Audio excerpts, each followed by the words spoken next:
नमस्कार, मैं दीपक शर्मा, मेरे यूट्यूब मंच पर आपका स्वागत है।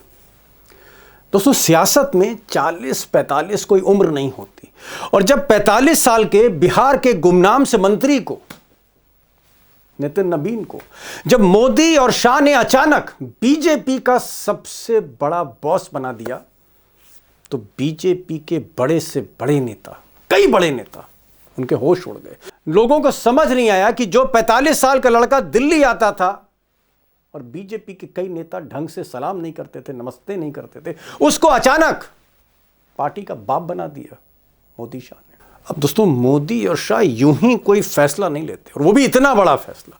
सच ये है कि नितिन नबीन को बीजेपी का बिग बॉस बनाकर कई लोगों का हिसाब करना चाहती है गुजरात लॉबी, और उनमें से एक शख्स ये साहब भी हैं, मिस्टर नीतीश कुमार।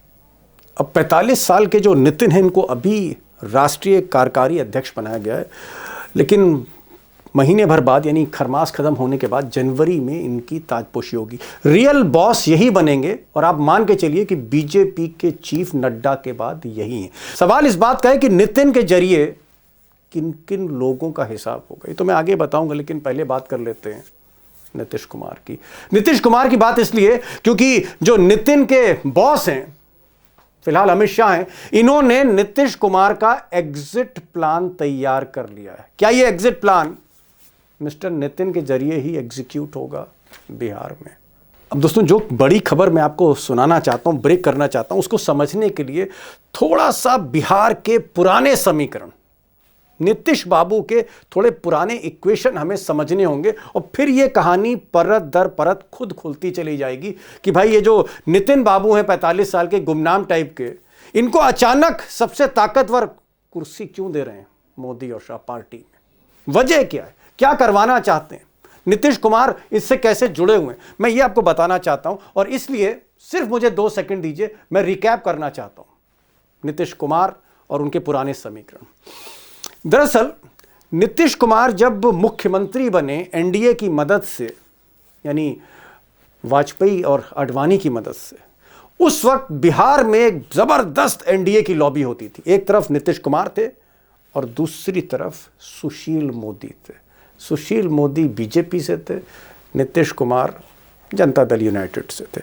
अब ये जो नीतीश कुमार और सुशील मोदी की जोड़ी थी, आप कह सकते हैं राम बलराम टाइप या जय वीरू टाइप, ये जो जोड़ी थी यही एनडीए को रिप्रेजेंट करती थी, यही एनडीए को एक तरह से कह सकते हैं आप उसका पिलर थी। लेकिन ये जो सुशील मोदी हैं, जरा इस पर गौर करिए।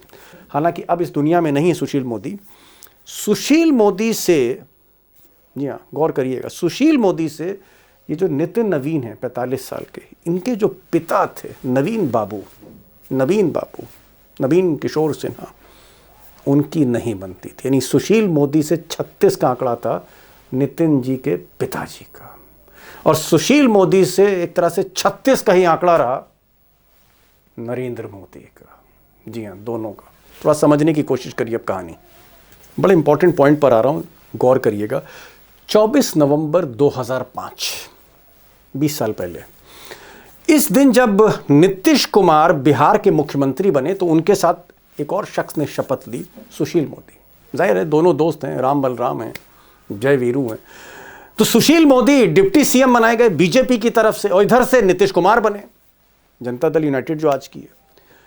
लेकिन इन दोनों ने एक शख्स को मंत्री बनने नहीं दिया गया जो बहुत डिजर्विंग थे, पुराने नेता थे, आप कह सकते हैं मेधावी नेता थे, और उनका नाम था नवीन किशोर सिन्हा। जी हाँ, नितिन नबीन के जो नबीन थे वही नवीन किशोर सिन्हा थे। तो इन दोनों ने मिलकर कहीं ना कहीं वाजपेयी और आडवाणी को कन्विंस किया, और नवीन बाबू यानी नितिन के जो पिता थे, इनको मंत्री बनने नहीं दिया गया। अब ये एक ऐसा, आप कह सकते हैं ये ऐसी नाइंसाफी थी इस आदमी के साथ कि इसको एक गहरा झटका लगा, सदमा लगा। अब दुर्भाग्य कह लीजिए कि कुछ दिन के बाद नवीन बाबू की असामयिक मौत हो गई, और लोग कहते हैं कि वो झटका बर्दाश्त नहीं कर पाए, सदमा बर्दाश्त नहीं कर पाए। कहानी शायद अब आपको पूरी तरह समझ में आ रही होगी कि इन्हीं नितिन के जो पिता थे, किस तरह से नीतीश कुमार और सुशील मोदी ने मिलकर एक तरह से, मैं नहीं कहूँगा निपटा दिया, किनारे कर दिया बिहार की राजनीति से। और सबसे बड़ी बात कि यही जो लॉबी थी नीतीश की और सुशील मोदी की, इस लॉबी से मोदी की ना बनी ना बनती है। आप कह सकते हैं जिस तरह से जो सरकार बनी, फिलहाल ये कंप्रोमाइज की सरकार थी, जहां नीतीश को मोदी की जरूरत थी और मोदी को नीतीश की, लेकिन दोनों कभी भी नेचुरल एलाइज नहीं थे, mister Narendra Modi and mister Nitish Kumar. अब जाहिर है कि जब नवीन बाबू की मौत हो गई तो फिर उनके जो बेटे थे, यानी जो नितिन हैं, जिनको अब बॉस बनाए, नितिन साहब को पार्टी ने टिकट दिया और वो फिर बीजेपी से विधायक बन गए।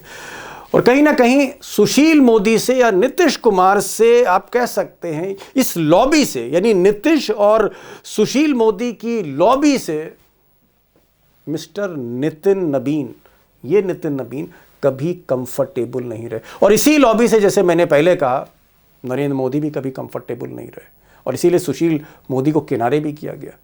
खैर आज इस दुनिया में सुशील मोदी नहीं, लेकिन एक बात एकदम क्लियर है कि इस लॉबी से नितिन बिल्कुल कंफर्टेबल नहीं थे और धीरे धीरे शायद वो मोदी की तरफ झुकते चले गए, शाह की तरफ झुकते गए और मोदी और शाह का वफादार बन गए। वैसे भी दुश्मन का दुश्मन दोस्ती होता है।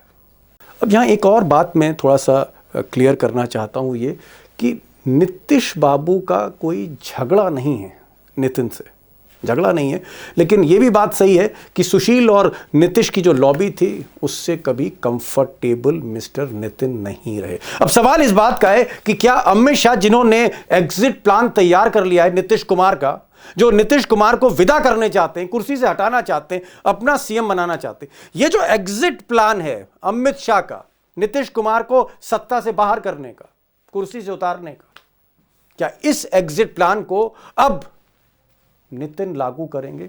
बीजेपी के चीफ बनने के बाद, एनडीए के सबसे बड़े रिप्रेजेंटेटिव बनने के बाद बीजेपी की तरफ से, क्या अब ये प्लान, शाह का प्लान, अब एग्जीक्यूट किया जाएगा मिस्टर नितिन नबीन से, the new president, the new boss of BJP?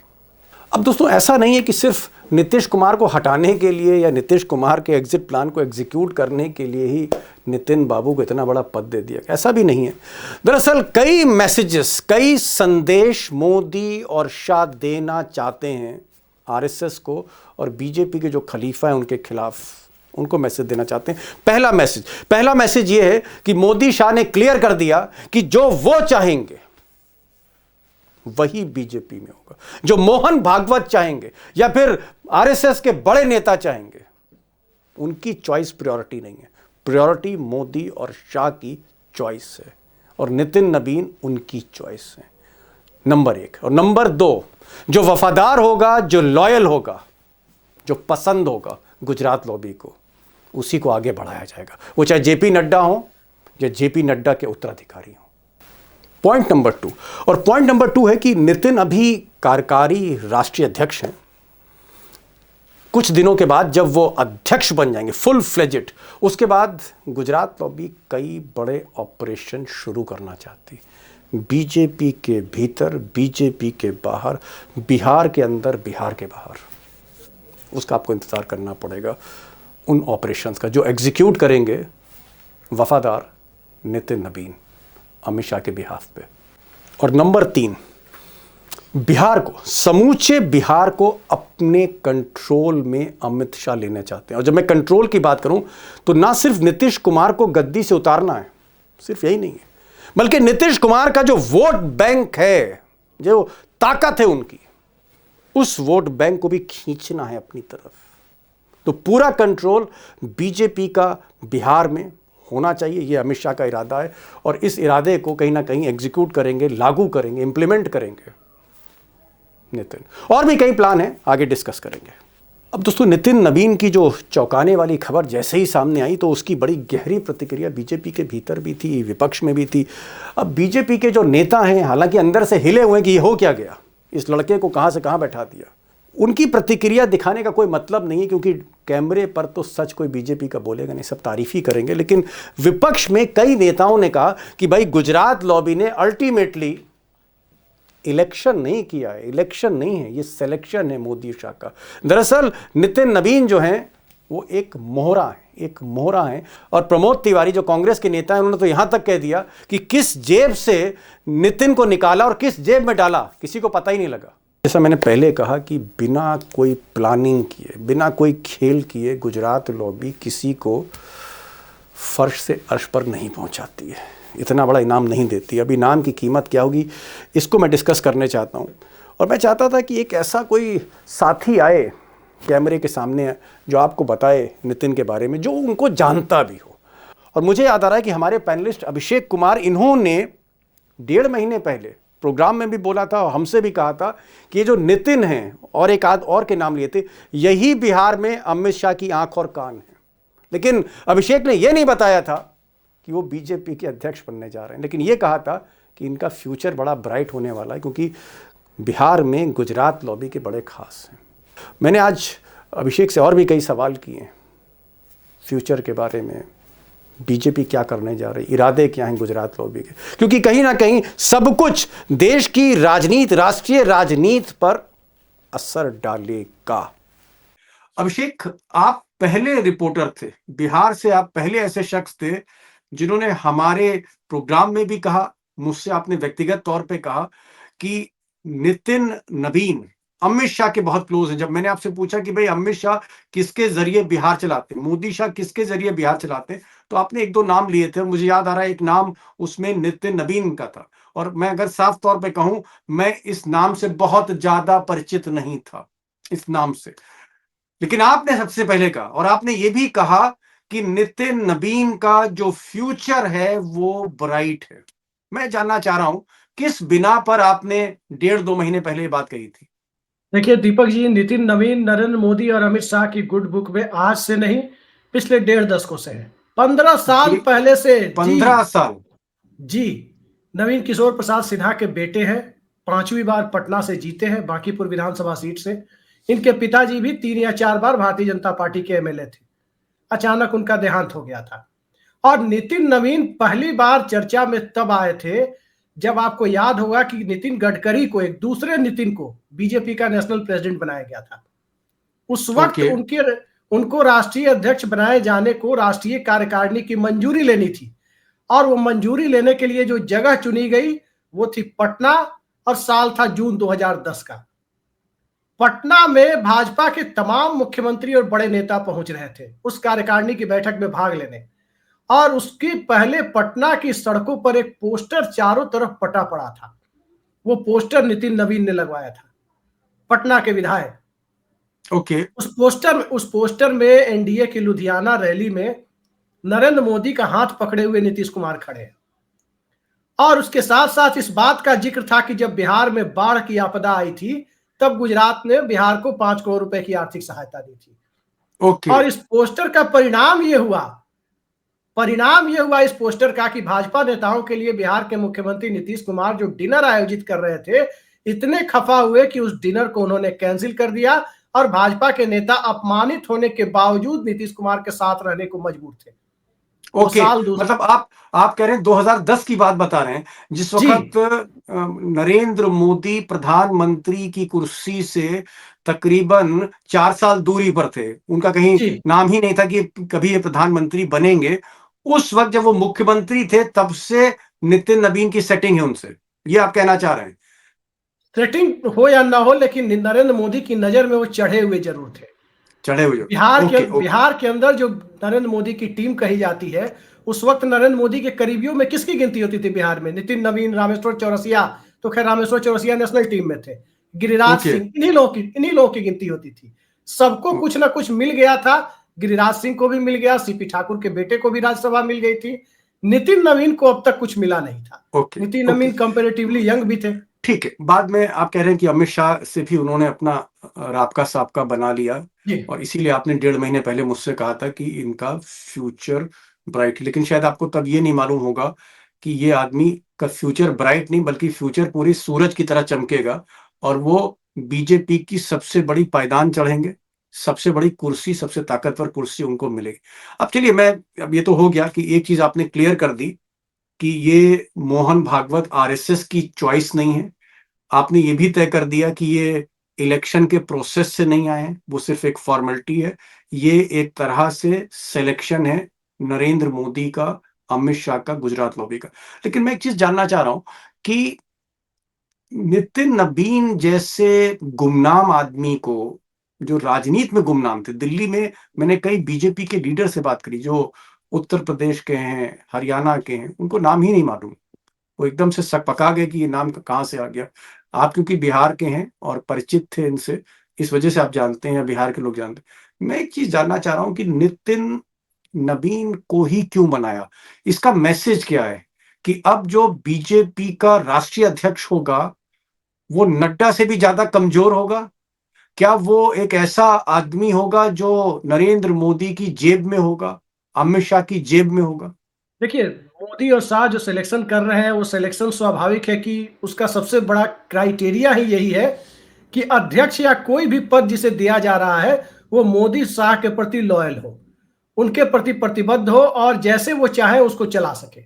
Okay. JP Nadda का रिप्लेसमेंट ढूंढा जा रहा था, 1.5 साल तक की प्रक्रिया चली। धर्मेंद्र प्रधान, भूपेंद्र यादव, शिवराज सिंह चौहान और भी न जाने कितने नाम आपने भी सुने होंगे कि ये आ रहे ओके। हैं, वो आ रहे हैं, लेकिन अंततः सिलेक्शन किसका हुआ? नितिन नवीन का हुआ।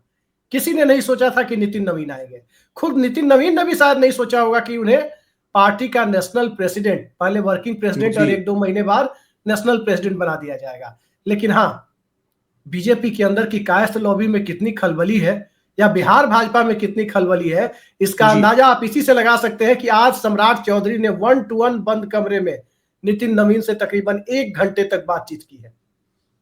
ओके। 1 घंटे तक 1-to-1 उनकी बातचीत हुई है। और कल जिस प्रकार से सम्राट चौधरी का उतरा हुआ चेहरा प्रेस से बात करते हुए लोग देख रहे थे, तो सब लोग आसानी से समझ रहे थे कि बिहार भाजपा में अब क्या होगा। दूसरा इंटरेस्टिंग फैक्ट मैं आपको बता दूं, नितिन नवीन के बारे में कहा जाता है कि सुशील कुमार मोदी कैंप के विरोधी कैंप से वो माने जाते थे। ओके। सुशील कुमार मोदी मतलब नीतीश कुमार वाली भाजपा, नीतीश कुमार का कैंप।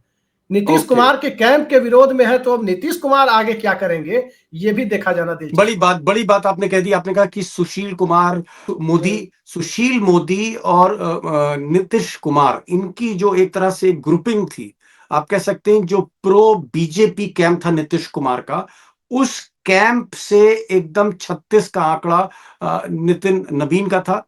और नितिन, आप कह सकते हैं, नीतीश कुमार के भी एक तरह से बहुत करीबी नहीं थे, बल्कि मोदी और शाह को जो है वो रिप्रेजेंट करते थे। तो मैं क्या मानूं, तो ये जो नितिन है, क्या अब इनके जरिए हिसाब किया जाएगा नीतीश कुमार का?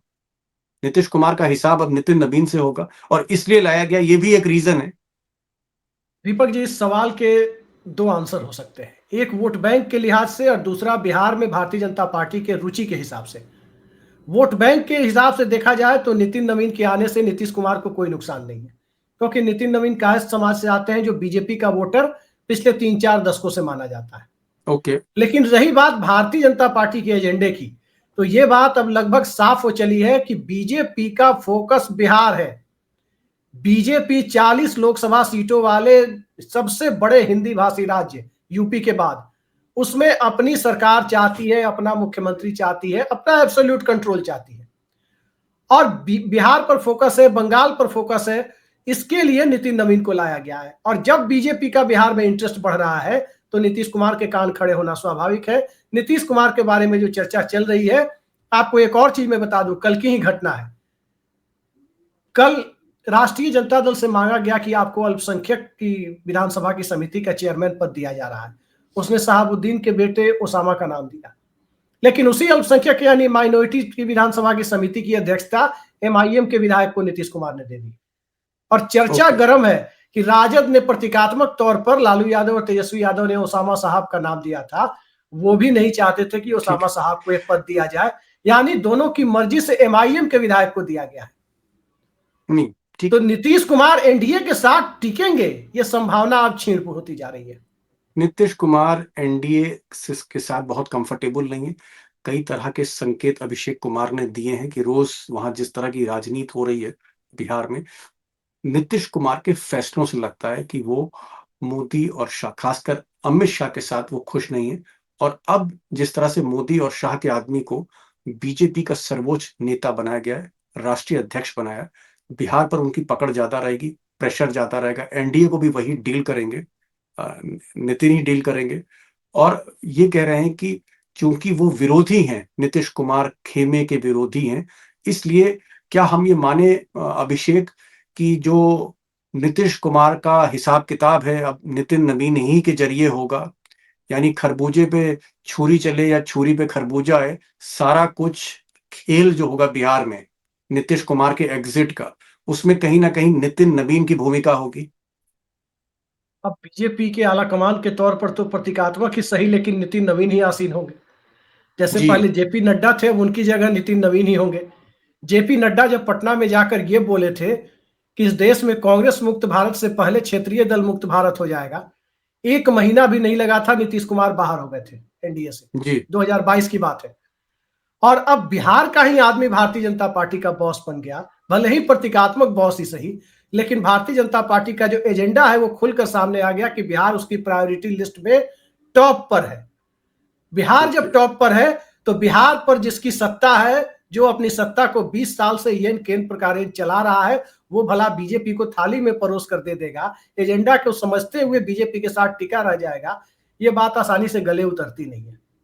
लेकिन क्या हम ये कह सकते हैं कि नितिन नवीन नीतीश कुमार के गुड बुक्स में नहीं है? और जैसे सुशील मोदी थे या बीजेपी के कई नेता हैं जिनसे बहुत प्रेम से प्यार से नीतीश कुमार मिलते हैं या मिलते थे, उस बुक में नितिन नवीन नहीं। नितिन नवीन को हम विरोधी कह सकते हैं, नितिन नवीन को हम अपोजिट कैंप कह सकते हैं। नीतीश कुमार का क्या?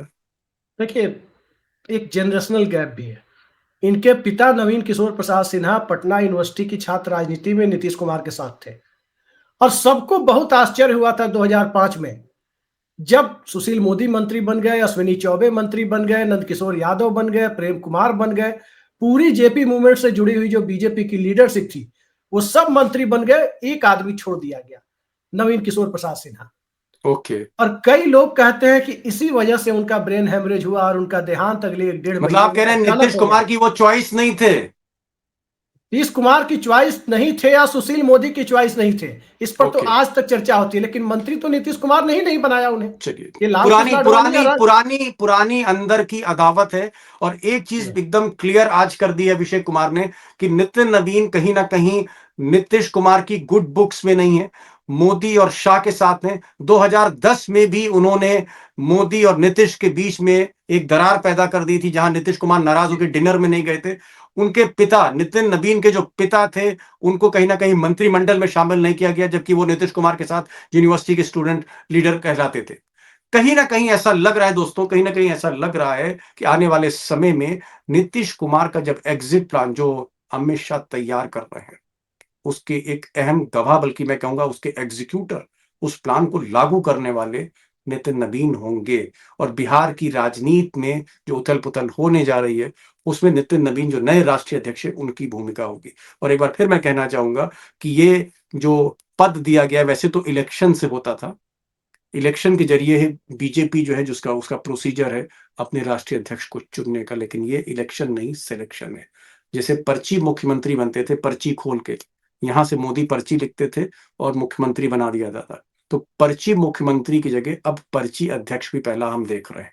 आगे क्या होगा, मैं फिर से एक बार अभिषेक कुमार को बुलाऊंगा, क्योंकि बिहार की राजनीति इंटरेस्टिंग होने जा रही है देश के साथ साथ। बहुत बहुत शुक्रिया अभिषेक बाबू, आप आए इस प्रोग्राम में। Thank you so much.